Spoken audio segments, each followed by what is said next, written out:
Hello, everyone. Welcome. My name is Charmaine Mendez, Adult Services Librarian from the Moreno Valley Public Library. This virtual adult lab program is sponsored by the Moreno Valley Friends of the Library. A few announcements before we begin. Our 2021 Summer Discovery Program for all ages is still going on for one more week. It's not too late to join in. Read and participate in activities and our virtual programs and in-person programs to earn online badges and online raffle tickets for a chance to win a grand prize at the end of the summer. For those of you who are registered for our Summer Discovery Program, here is a secret code to earn an online badge for attending this program. The secret code is Colorful History. It's all one word, all capital letters, no spaces, Colorful History. And we will put the website in the description below. If you're not registered for our Summer Discovery Program, you can still sign up and input the secret code later. Now I'll introduce our special guest. Today we have artist Jocelyn Ayala, who will be presenting about color theory, how color affects one's emotions, and about artist Alma Thomas, who popularized the theory in her own work. Thank you for being here, Jocelyn. Hi, Charmaine. Thanks for having me. Okay, so again, my name is Jocelyn Ayala. Just a little bit about myself is that I graduated from Occidental College with a bachelor's in art history and visual arts. And currently I am working at the Gogh Center for the Arts in Pomona as their Art Bridge Outreach Program Coordinator. And working for the Gogh Center for the Arts is basically how I pretty much became interested in color theory. And it led me to finding out about who Alma Thomas was.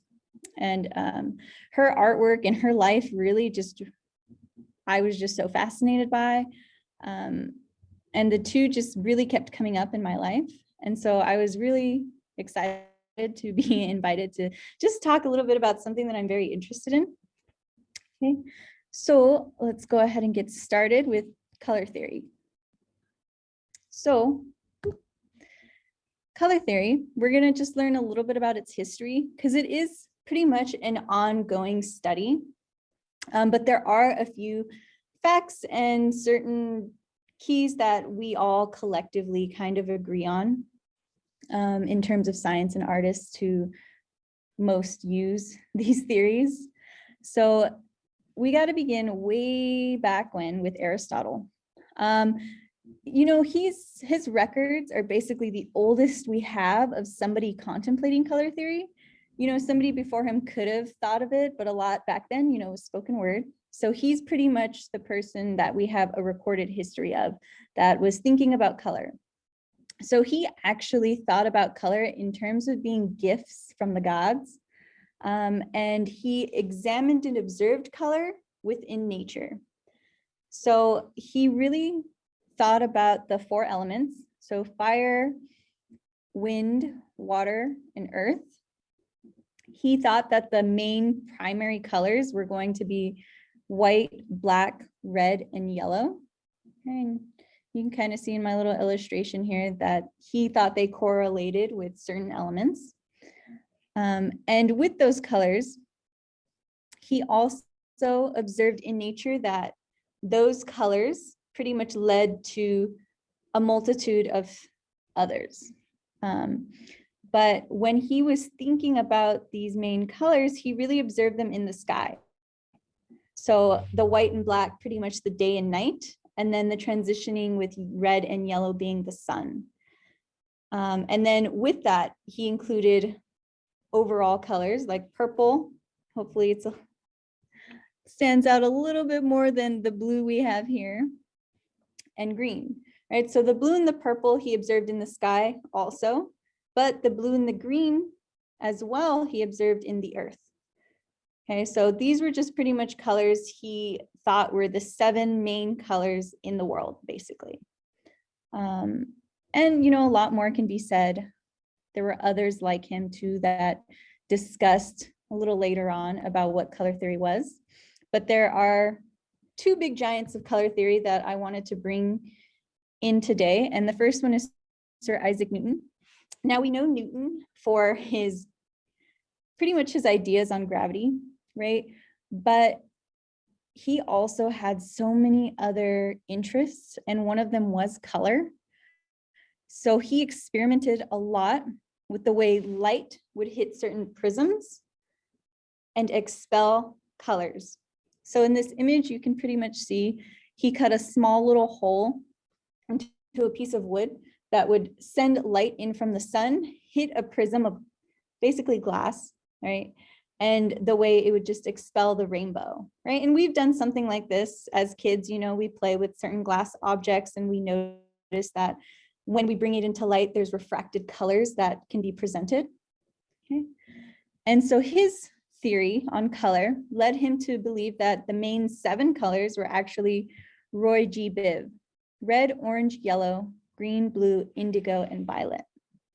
Okay, so these colors he actually placed on a wheel right here. And this is what's pretty much the very first color wheel.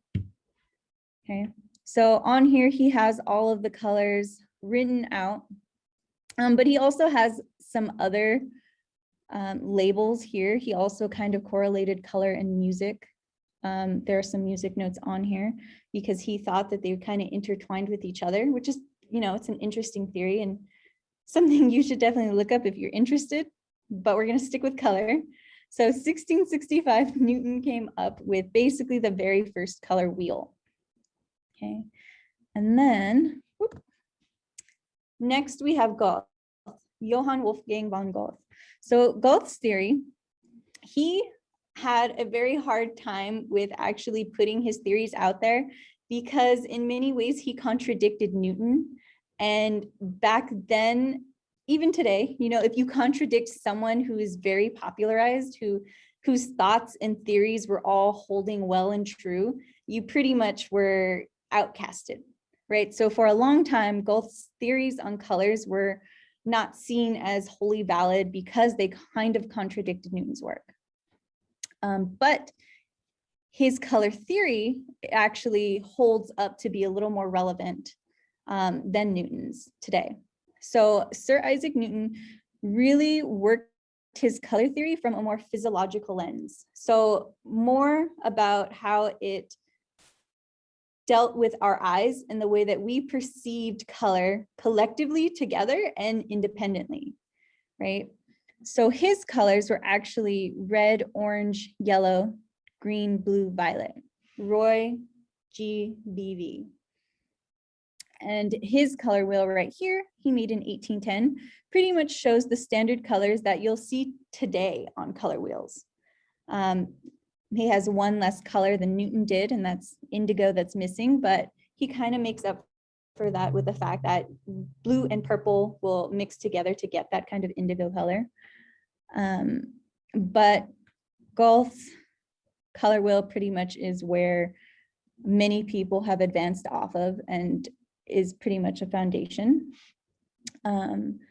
So with that said, looking at these different types of color theories, the reason I also chose Sir Isaac Newton and Gogh was because they represented 2 different kinds of color wheels. So Isaac Newton's work really relied on light hitting that prism, right? Hitting a glass, hitting a screen, hitting something else to refract. Okay, and so his wheel was actually an RGB wheel, a RGB color wheel, red, green, blue color wheel. And that kind of wheel is used today, but it's mostly used in the way we use color on our laptops, our computers, TV, film. They're more likely to use the RGB because of the way that certain glasses, like a blue glass, a blue light filter, green light filter, those types of screens that are used to refract light coming in change the way we see certain colors. Okay, so like if I projected my presentation right now a couple of colors will probably look different than the way I had laid them out on my screen, right? And I'm sure we've all kind of experienced that in some way.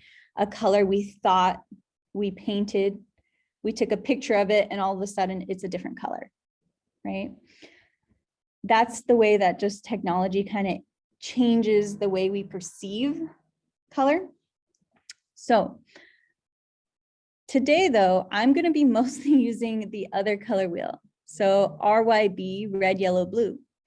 And this color wheel is mostly the one that artists will use to create their works, because you're not looking at it through a separate object like a computer screen, right? So hopefully that made sense. But another thing I wanted to point out is certain concepts of color theory. So using the red, yellow, blue color wheel, okay, these are certain concepts that are pretty much agreed upon. We have our primary colors, our secondary colors, our tertiary colors, warm and cool colors, hue, shades, tints, and tones. And then you can kind of think of this as like a subcategory of color theory, and that's color harmony. Okay, so it's the way we use certain colors. They have names. So we have monochromatic, analogous, complementary, triatic, split complementary, and tetratic. Okay, and so all of these words pretty much is how my interest in color theory started, I'd say. I was teaching my students basically what color theory could mean in their own work. You know, we don't really spend a lot of time talking about the impact of color, just how to use it, right? So I wanted to make sure that my students pretty much knew the colors and that they were more readily applicable than just, you know, the primaries, the red, yellow, blue, green, you know, our basic colors. I wanted them to understand that there were so much more colors that they could be using to get across what they wanted in their work. Okay. And they also were very interested in the way color harmony is used all around them. You'll notice color harmony every single day, and I'll go into that some more. So first, right, I'm using the red, yellow, blue color wheel, and you'll see my little triangle there, just pointing out the red, yellow, and blue, and those are my primary colors. Those are my main set of colors that I'll use to get every other color on this wheel. Okay, so then my secondary colors, orange, green, and purple, I get those colors when I mix my primary colors, right? Red and yellow get me orange, red and blue get me purple, yellow and blue get me green. Okay, so my primaries, my secondaries, and then my tertiary colors. So these colors I get mixing my primary and secondary, and that pretty much fills up my whole wheel, right? And these are pretty much a standard, it's a standard wheel of colors that you will most often see. Okay. So color harmony, my big interest, the one I really wanted my students to pretty much understand, was the way that colors worked and are used every day around us and how we can use them ourselves, right? So a couple of concepts, warm and cool colors, right? So here the wheel is split in half, and on the right side where my yellow to my red, purple, almost violet color, those are my warm colors, right? My hot colors, okay? And then on the left side, you'll see my green to purple, and those are my cool colors, okay? My cold colors, right? And oftentimes you'll see people use certain parts of the wheel like that, warm and cool, in order to exaggerate certain emotions, right? If you're using the warm colors, you know, you're expressing some type of emotion. You could be excited. It could be, you know, just outdoors, like a hot summer day. You'll see a lot more cool, warmer colors like that. Whereas cool colors, you know, you'll see kind of at night or like a forest, you know, it kind of changes the tone that you're giving an art piece when you're using certain parts of the color wheel like that, okay? So next we have hue. And hue is basically another word for color, right? It's just the basic color. So like red, orange, yellow, green, blue. That's the hue, that's the color. Okay. Shades, tints, and tones is where things get a little more interesting, right? Something that my students didn't quite understand was the fact that you could use black, white, and gray to get so many other colors just by mixing them. Okay, so we'll start with shades. Shades, if you start out with a pure color, a hue, okay, like orange, and you slowly integrate black, it will change colors, right? So from here, we started with orange and we go down, just slowly adding in black. Like you don't need to add a whole lot unless you're getting, you want to jump to that brown color at the bottom. Okay, but that's something to also think about in your artwork, is that you can slowly add in colors and just see what it looks like, right? So then we have tint, and tint this time is adding in white. So we'll start with the yellow as our hue, and we'll slowly add in white. And then eventually you would get to like this very pure eggshell white kind of color, right? Yellow doesn't exactly leave it, but it basically almost becomes white, okay? And we can actually see this on our phones, right? In saturation and luminance. You know, when you're editing your Instagram pictures, you can always change the brightness, the luminance, or you can change, I think it's the shadow shade, basically, right? For how dark a photo comes out, right? So that's another way to think about it, adding light, taking away light, okay? And then we have tones, and tones is when we're adding gray to a color. So you'll start with that hue color red, right? And you'll slowly add gray, and you can kind of see that it kind of fades it, right? You kind of get a more pastel-y color, but eventually it holds on to the gray and it'll keep moving more into the gray tone, okay? But just these types of vocabulary words are just very helpful for understanding the ways that you can use color. Okay. Oops. There we go. So along with color harmony, I introduced these before, but we're going to go through each of them, and we need the color wheel to do that. So we'll start with monochromatic. On our color wheel, if you choose a color, each color basically has an underlying set of colors that relate to it, right? We kind of saw that in, go back. We kind of saw that in our tints and our shades, right? You started with a hue and then you added in white, or you added in black, or you added in gray, right? So you can think of monochromatic in that light. It's kind of a shared hue color, okay? And then we have analogous. Okay, analogous is basically going to be 3 colors on the color wheel that are pretty much in relation to each other, like these blues. Okay, we've got a purple blue, blue, and a blue green. Okay, these go together because their commonality is blue, right? And you'll often see these in like movie posters. You know, there's just one color that they're using across the board, like the Black Panther movie poster. It was completely blue and white, and it just kind of made everything else stand out. Okay, and so you'll see like a lot of film posters will use analogous, and they'll use complementary colors. So complementary colors are colors that are exactly across from each other on our color wheel. So in this case, our green and red, right? You'll see this all the time in like Star Wars, where you've got 2 opposing forces, you know, that are coming at each other. So they'll choose 2 colors that are like right across from each other on our color wheel, because those 2, they look really well together, right? Red and green, Christmas, they look really good together, but they're kind of in a way opposing forces, right? They kind of help us distinguish, oh, there's 2 separate sides, even though they look so good together, okay?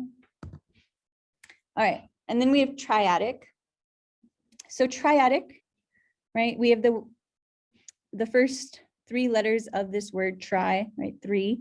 So every 3 colors is a member of a triatic, right? And this could shift and change depending on the colors you want to use, but it's separated by 3 colors on the wheel. So in this case, we have our green, orange, and purple, and these 3 colors just would mesh well together.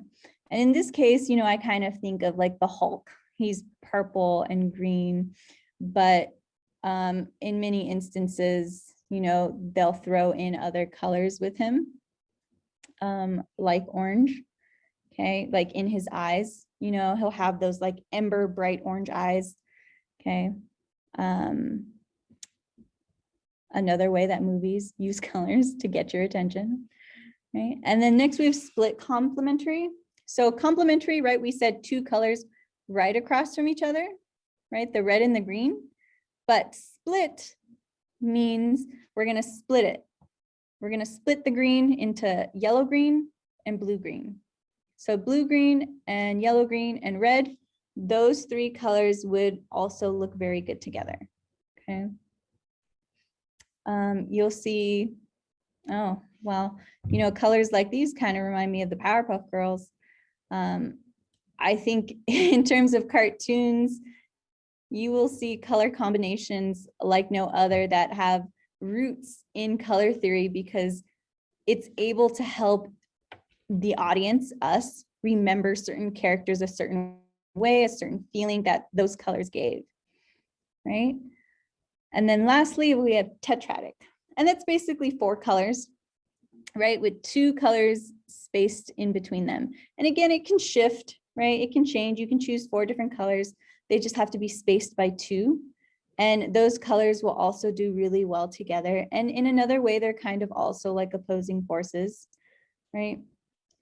So anytime you are watching TV, you're playing a video game, you are reading a book, look at the way that certain colors are used for images, right? Because that is how an artist, whoever created your game, your book, you know, any type of illustration that you're a fan of, they're really using color in order to hook you, right? They want to hook you on their image using colors. Okay. So that's going to lead me to Alma Thomas. So Alma Thomas, I had first come across her work accidentally. I was pretty much looking at color field artists, and I'll explain what that is in a bit. And I wanted a woman. I wanted a woman of color, and I wanted to share her with my students because so often when we look back at the history of artists, women of color especially are kind of left out of the narrative. But Alma Thomas is kind of a more recent narrative that is still being explored, an artist that is being celebrated at the end of her life and now. And so I was just really hooked on her work, and I know you'll see what I'm talking about when I was just so mesmerized. Okay, but so let me go over a little bit about who Alma Thomas was. So here's a quote by Alma: "Man's highest aspirations come from nature. A world without color would seem dead. Color is life. Light is the mother of color. Light reveals to us the spirit and living soul of the world through colors." Okay, for a woman like Alma, who was Black, focusing on color in her artwork was really criticized at the time. And I will explain why. But this quote really sums up her work and the way that color theory can be appreciated and can help so many artists flourish, really. Okay, so Alma Thomas, she was born in Georgia, and when she was 16, her parents had moved her and her siblings to DC in order to offer them more opportunities than they could get in Georgia at the time, like a greater public school system education. okay, because she could only go through primary school in Georgia at the time, and her parents wanted her and her sisters to have more of an educational opportunity. So they moved them to DC. And it was there, you know, that she really developed her interest in education. She actually started, after she graduated high school, she went and she got her early education degree, and she was teaching preschool. Okay, so she really started kind of a foundation in education for herself.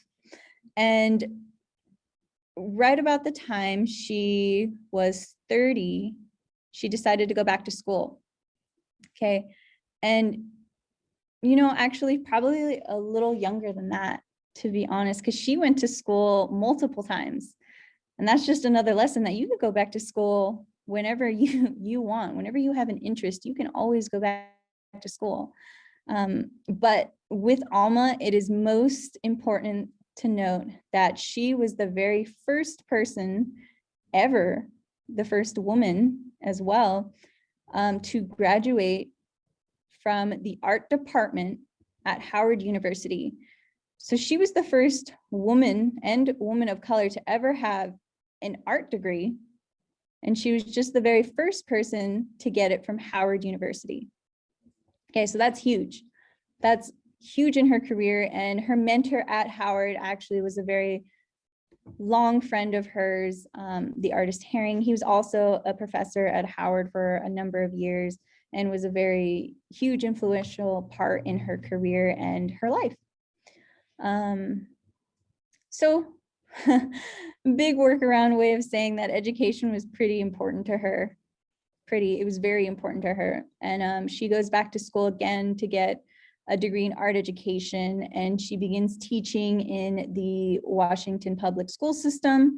And she's teaching for about 35 years before she retires. And in this time, you know, she's not just doing nothing in terms of her artistry, right? She's still practicing art. There's still major art movements happening at this time, and she's participating. Okay, and at this time, I think it's also crucial to note that she was able to really work into the network of Washington artists. Okay, and a lot of that has been written and contributed to her basically being a part of the Barnett Aiden Gallery. And this was a gallery in DC, and it was the first Black-owned gallery, in the nation. And it exhibited work from artists regardless of ethnic cultural backgrounds. Okay, it exhibited everybody who wanted to show their art, who were just, you know, really in it to share their thoughts with the world, their art with the world. And she was a part of that making. She helped a lot in its foundation, okay, along with, you know, the person who invited her to help was her mentor, Herring from Howard. So, you know, there are all these interesting connections that she had, interesting relationships. You know, another thing about artistry is when you really look at somebody's life, you start to notice patterns in the way people have interacted with each other. Networking is a real thing, and, you know, it can create long-lasting friendships. But back to Alma, right? So again, you know, she was doing a lot while teaching in the public school system, a lot for her art, but her art really wasn't a big focus for her or basically the world until she retired. So 35 years, she retires, and she's focusing on her art full time, right? And, you know, at this time, one of the biggest movements that transferred over from Europe was abstract expressionism. You know, it was kind of a way for action painters to discuss their own feelings, and it relied a lot on color and the way that colors made us feel, and how certain hues were able to give us, you know, just that anger, sadness, that deep-rooted emotion that just couldn't be explained with words and image. Okay, so here I added some of, the more famously known, like Jackson Pollock or Barnett Newman, who were both abstract expressionists that were a part of this movement. And here's Alma Thomas on the right, and that's her work, Red Abstraction. Okay, and you can very much see how much abstract expressionism kind of influenced her work here. She very much dealt with certain colors. You can see a lot of red was used, right? And you can see emotion in the strokes, right? How she painted this oil on canvas, right? How she painted it, you can kind of see, there's emotion in the way somebody uses a paintbrush, okay? But because of who Alma Thomas was, this type of work, her abstract expressionism, wasn't really appreciated. It was kind of a dime in a dozen. And for someone of Alma's background, she really wasn't paid attention to. Okay. Which sucks, but she has her day. So in connection with the abstract expressionism, Alma was a part of a number of groups. There are a lot of artist groups that come together in order to inspire and, again, network with each other. Okay, and one of them was the Washington Colorfield School. Now, there were color-filled schools in many other states, like New York had a very famous New York color-filled school, but they all dealt with the same type of idea when it came to painting, and that was using color in very abstract forms in order to get the viewer basically to conceptualize an idea about the work, right? So in this case, it was more important for how it was viewed more than what the subject was, okay? So here's one of Alma's works. This is one of the first works that I saw of her when I looked her up, and I thought it was amazing. I loved it, okay? And something about Alma that she did a lot different than her contemporary artists, her peers, is that you can see that there are little cracks of white in between, right? That's how she separated the colors, so you can see how she blocked things out. Her peers would actually use tape to do that, but she never did that. She penciled everything out. She blocked everything out, and then she would paint it in herself. And that in itself was her own style. And it really helped make her work more seen, right? Because, every artist has their own style, their own way of doing things, and it really brings out their uniqueness. Okay. So with Alma, right, sadly, it was in her 60s and 70s where she really was being, popularized, introduced to the world. The world was getting to know who Alma Thomas was, and she's had many exhibitions over her life, but nothing as big as this one. Okay, she was the first African-American woman to have a solo exhibition at New York's Whitney Museum of American Art. She had a solo exhibition at one of the biggest institutions of art in the nation. Okay, and this was huge. And even Alma remarked about it, how times have changed from when she was a little girl living in segregation to how she was now at an institution where everyone could see her work. Big different change in the way she grew up to where she was in her life. So with that said, a lot of people are still looking at Alma's life. They're still writing about her. They're still getting to know her. And, that's kind of an art historian's job, is to research and bring out to light, who the artist was and help their work still be seen. Because someone like Alma should really be valued and appreciated in terms of her just the way she uses color, the way she establishes certain shapes and visual representations for her viewers. A lot of her work was influenced by nature, and I'm sure if you read some of the titles or you looked at one of her images closely, like this one, you'll see that she was just so influenced by the basic patterns and shapes that she saw every day in nature. Okay, so here I wanted to share some information. This is something that I was super excited about hearing, and I thought it'd be very cool to share it, is that there is going to be another exhibition on Alma Thomas. It's going to be Composing Color, Paintings by Alma Thomas, and it's going to start at the Smithsonian American Art Museum, and it's going to basically go around the nation into different museums.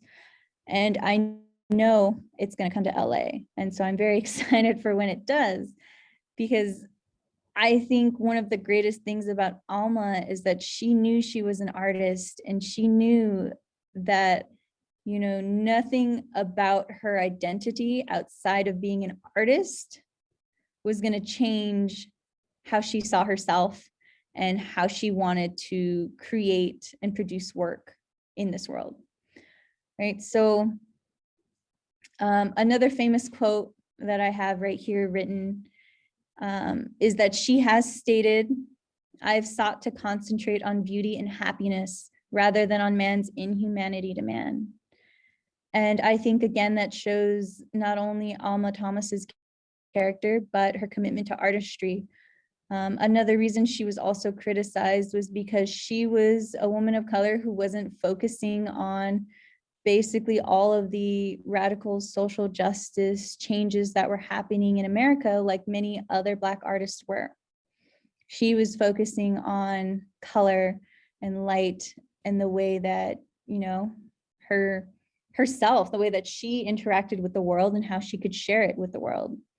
And that really just kind of, you know, it's a deep-rooted sense of self, I feel, that somebody like Alma had.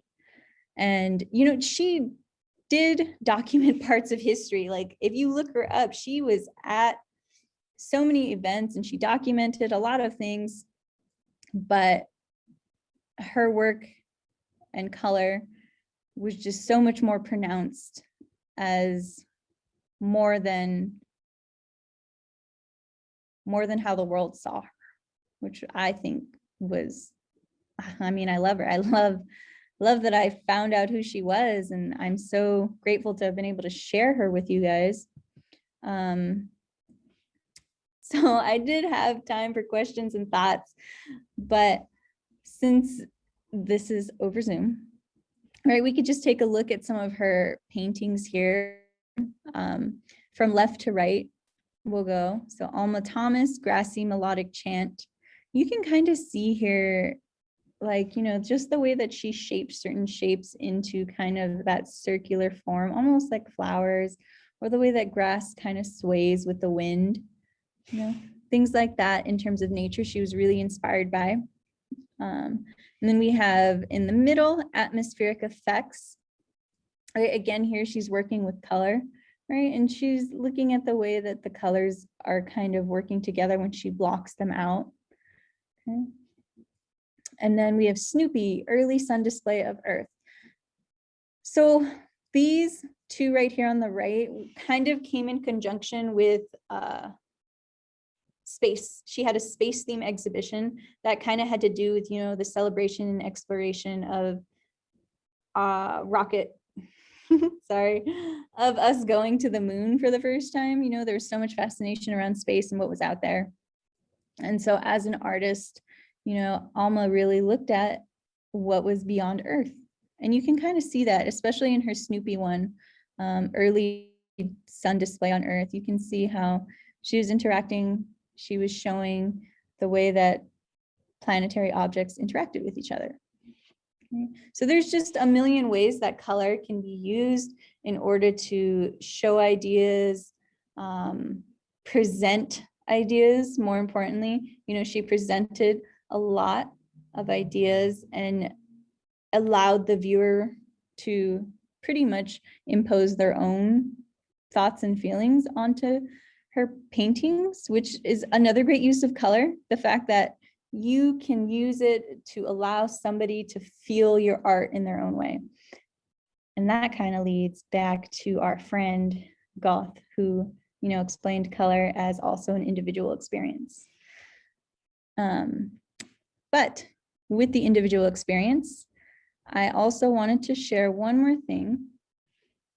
So I, outside of, you know, teaching art and doing my own art, I was asked to be a part of a project in Pomona, and it was a mural in dedication to Gilbert Maguluhan. It's called Magulandia in Pomona by East Los Streetscapers. And so I was one of the 5 interns that got to help with this beautiful mural project in downtown Pomona off of Main and 2nd Street. And while I was doing this mural, it really brought to light color usage for me, color theory for me. You can see how colorful and vibrant the mural is. And the 2 lead artists, the East Los Streetscapers, Wayne Healy and David Boteo, they've been doing murals in East LA and across the nation for years. You've probably seen some of their work without consciously knowing who they are. And the way they deal with colors and layering them and just kind of finding, you know, different shades and the way to bring in light, it was just so crazy to me. You know, we always think of colors as, you know, just that's it. There's red, there's blue, there's purple, that's it. There's nothing in between. These colors don't sit on top of each other to create new colors. You know, a lot of the times we use just what we see instead of what we could create. And so I feel like doing this project really helped me view art in a different way. Because when we do art ourselves, we can always view and appreciate other people's art in a different way. Okay. So I just thought I would share a little bit about that. And again, color theory is just something that I am personally very interested in, and I've seen so many amazing artists use color theory and use it in a way that I never thought about, like here in the mural. But I'm gonna stop now, and I just want to say thank you. Thank you, Charmaine, for having me, and thank you, Moreno Valley Public Library, for having me. I'm so happy to have been able to be a part of this summer reading series. Thank you so much, Jocelyn, for your very interesting presentation. And thank you once again to the Moreno Valley Friends of the Library for kindly sponsoring this event. And where can people find you online if they have any questions for you or any thoughts they want to share? You can find me on Instagram. My handle is at Ayala Decali, AYALADECALI.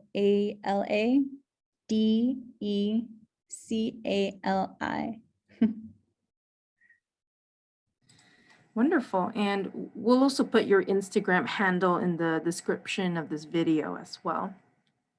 Sweet. Cool. Wonderful. Thank you again, Jocelyn, and thank you everyone for watching, and have a great day.